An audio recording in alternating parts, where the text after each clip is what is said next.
আসসালামু আলাইকুম রহমতুল্লাহ। সরকার যেদিকে, সেনাবাহিনী তার উল্টা দিকে।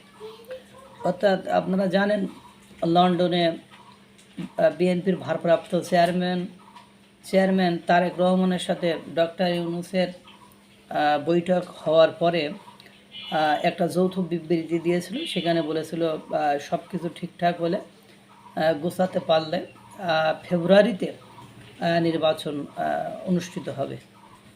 গতকালকে আইএসপিআর অর্থাৎ সেনাবাহিনীর দপ্তর থেকে কর্নেল সাহেব একটা বক্তব্য দিয়েছেন। তিনি বলেছেন,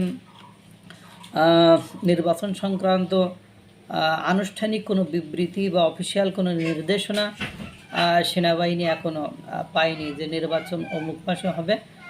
সেজন্য আপনারা প্রস্তুতি নেন। এইটা নিয়ে সরকারের পক্ষ থেকে আনুষ্ঠানিক কোনো বিবৃতি সরকারের কাছে সেনাবাহিনীর কাছে এখনও পর্যন্ত পৌঁছায়নি বা সেনাবাহিনীর কাছে যায়নি। তার মানে বোঝা গেল যে নির্বাচন। এরপরে ইসি কি বলেছে সেটাও আপনারা শুনেছেন। ইস্যু বলেছে যে তাদের কাছেও আনুষ্ঠানিক কোনো বিবৃতি বা কোনো লিখিত বিবৃতি বা চিঠি সেখানে যায়নি। তাহলে ওটা কি জনগণের কাছে মূলা ঝুলিয়ে দিল যে হ্যাঁ, মানে যৌথ বিবৃতি দিল, অথচ সেখানে বা আগে দেখেন খলিলুর রহমানের মনে হয় পোস্টটি পাকাপোক্ত করে নেওয়ার জন্যই মনে হয় ডক্টর ইউনূস তারেক রহমানের সাথে বৈঠকে বসেছিল এবং সেখানে হয়তো বা কিছু গোপন চুক্তি হয়েছে। না হলে তারা বলছে যে বা এই সরকার চলে যাওয়ার পরে বিএনপি যদি ক্ষমতায় আসে তাহলে ডক্টর ইউনূসের বুদ্ধি, মেধা, মনন এগুলো কাজে লাগাবে।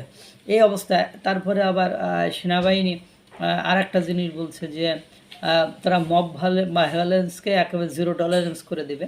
অর্থাৎ মব ভায়োলেন্সের আর কোনো সুযোগ সুবিধা তারা করতে দিবে না। ইতিমধ্যে তারা রংপুরের ঘটনাটি সামনে নিয়ে এসেছে, আপনারা দেখেছেন। তাহলে এখন কথা হলো, ইস্যু জানে না, মানে নির্বাচন কমিশনারও জানে না কবে নির্বাচন হবে। সেনাবাহিনী তারা অবশ্য সেনাবাহিনীর বা প্রধান ওয়াকারুজ্জামান সাহেব উনি বলেছিলেন ইনক্লুসিভ নির্বাচন অ্যান্ড ডিসেম্বরের মধ্যে নির্বাচনের কথা তিনি বলেছিলেন। অবশ্য সেটা বা ডক্টর ইউনূস জানুয়ারি থেকে জুনের মধ্যে বরাবরই বলে আসছে। পরবর্তীতে তারেক রহমানের সাথে বসার পরেও ফেব্রুয়ারির কথা যদিও বলে, কিন্তু এখন আবার সেই এপ্রিলের মধ্যে যাচ্ছে। আপনারা এটা দেখতে পাচ্ছেন এবং বুঝতে পারছেন যে ঘটনা হলো যে সব কিছু মিলায় সবাই নিঃস্বার্থ নিয়ে দৌড়াদৌড়ি করছে, জনগণের স্বার্থ নিয়ে কেউ কোনো কাজ করছে না। জনগণ এই যে দেশের অর্থনীতি একবার ক্লপস হয়ে পড়তেছে, অর্থনীতির ধস নামতেছে, বিনিয়োগ হচ্ছে না, ঋণ খেলাপি বাড়ছে, এই সব কিছু একটা অস্থিতিশীল পরিবেশ পরিস্থিতির জন্য অনির্বাচিত সরকারের কারণেই এই পরিবেশ পরিস্থিতির সৃষ্টি হচ্ছে। কিন্তু দুর্ভাগ্য হলেও সত্য যে সেই সমস্যা সমাধানের চেয়ে মানুষ তার ব্যক্তি স্বার্থ, তার দলীয় স্বার্থ, সেটা নিয়েই বেশি ব্যস্ত আছে।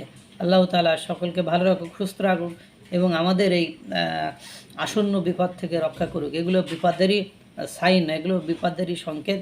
এগুলোর মধ্য দিয়ে আমাদের সামনে একটা বড় ধরনের বিপদ আসতে যাচ্ছে, এটা আমরা মোটামুটি বুঝতে পারছি। আল্লাহ তাআলা সকলকে ভালো রাখুক, সুস্থ রাখুক।